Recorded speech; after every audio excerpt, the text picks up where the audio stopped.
नमस्कार. मी हवामान अभ्यासक योगेश आपलं सर्व शेतकरी बांधवांचं स्वागत करतो. आज 17 ऑगस्ट 2026 संध्याकाळचे 8:30 वाजले. शेतकरी बांधवांनो, आपण टायटलमध्ये बघितलंच असेल जिवंत पाऊस. जिवंत पाऊस काय असणार आहे हे आपण सांगणारच आहे. परंतु त्यापूर्वी काही गोष्टी समजणं अतिशय महत्त्वाचं आहे. त्यामुळे शेतकरी बांधवांनो व्हिडिओ अगदी 4-5 मिनिटाचा असणार आहे. त्यामुळे व्हिडिओ शेवटपर्यंत बघा. 15 तारखेपासून शेतकरी बांधवांनो आपण जोरदार पाऊस होणार आहे ऐकलेलं होतं आणि 15 झालं, 16 झाला, 17 तारीख आहे. अजूनही शेतकरी बांधवांनो अगदी तुरळक भागात तो पाऊस झालेला आहे.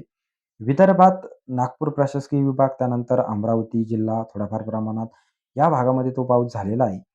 याही पूर्वी शेतकरी बांधवांना आपण सांगितलेलं होतं का 15, 16, 17 पाऊस असणार आहे. परंतु तो विदर्भात त्याचा जोर असणार आहे आणि मराठवाडा झालं, पश्चिम महाराष्ट्र झालं, खानदेशात या पावसाची खूप कमतरता म्हणजे अगदी कमी भागात तो हलका ते मध्यम तुरळकच भागात असणार आहे आणि त्याच पद्धतीनं शेतकरी बांधवांना आता पाऊस झालाय. आता येणारा जो काही आपण ऐकतोय पुन्हा 19 तारखेपर्यंत जोरदार पाऊस आहे. तर शेतकरी बांधवांनो, हाही जो काही पाऊस असणार आहे, विदर्भातच तो अमरावती प्रशासकीय विभाग झाला, अमरावती जिल्हा, त्यानंतर नागपूर प्रशासकीय विभाग, ज्यामध्ये भंडारा झालं, त्यानंतर गोंदिया झालं, वर्धा आहे, नागपूर उत्तर भाग आहे. या भागामध्ये तो 1-2 दिवस अजूनही पाऊस असणार आहे.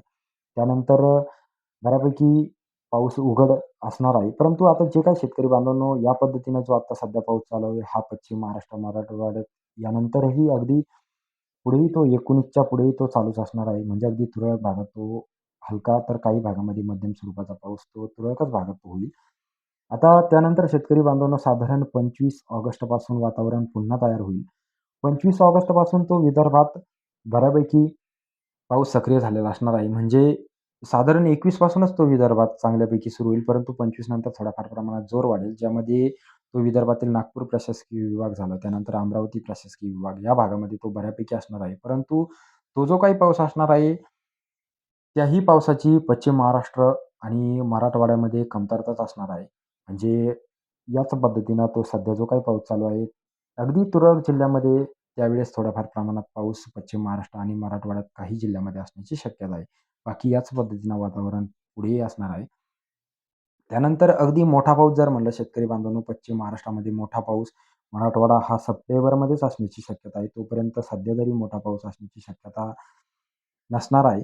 आता साधारण 27 ऑगस्टपासून थोड्याफार प्रमाणात पश्चिम महाराष्ट्रामध्येही वातावरण बदलणार आहे. परंतु अगदी जोरदारच पाऊस येईल असं नाही. या भागामध्ये थोड्याफार प्रमाणात आपण सांगितल्याप्रमाणे 1-2 जिल्ह्यामध्ये त्याचं प्रमाण आपल्याला दिसणार आहे.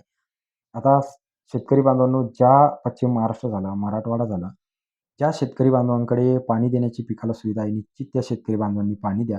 कारण मोठा पाऊस यायला अजूनही सप्टेंबर महिना खूप दिवस बाकी आहे. पिके आता जवळ-जवळ पश्चिम महाराष्ट्रातही भरपूर शेतकरी बांधवांचा आपल्याला कमेंट आहे. यांच्या भागामध्ये देखील आता पिके पाण्यावर आलेली आहे. शेतकरी बांधवांनो, जो काही आपण जिवंत पाऊस म्हटलं, जिवंत पाऊस म्हणजे काय? मीडिया झालं, social media, Instagram, Facebook, YouTube भरपूर जण आता सांगणार आहे का पाऊस येणार आहे, जोरदार येणार आहे. त्याच्या पाठीमागे त्यांचा काहीतरी लाभ असतो. म्हणजे आता आपण ते बोलू नाही शकत सगळ्याच गोष्टी. परंतु या सर्व गोष्टीमुळे अगदी सामान्य शेतकऱ्याचा याच्यात तोटा होतो. म्हणजे अगदी बघा पश्चिम महाराष्ट्रामध्ये भरपूर शेतकरी बांधवांकडे पाणी देण्याची सुविधा आहे. परंतु तेही शेतकरी बांधव पाऊस येणार आहे आशेवर आहे. तर आपण जी काही जिवंत पाऊस म्हणजे येण्याची अपेक्षा आहे पाऊस, ती सध्या दूर ठेवून पश्चिम महाराष्ट्र झालं, मराठवाडा झालं, ज्या शेतकरी बांधवांकडे पाणी द्यायची सुविधा आहे, निश्चित शेतकरी बांधवांनो आपण पाणी द्या. व्हिडिओ कसा वाटला आपल्या कमेंट कळवा. आता भेटूया शेतकरी बांधवांनो आपल्या पुढच्या व्हिडिओमध्ये. तोपर्यंत धन्यवाद.